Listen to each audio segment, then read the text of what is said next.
من وقت ندارم، من سرکارم.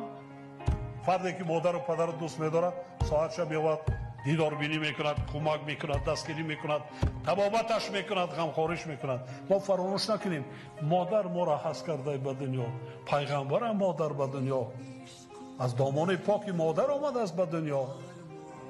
یادی تو هنوز در سرم باز گردان است، نامی تو هنوز دست پنجره ببینید زبانم مادر. آزار باید کار کنم.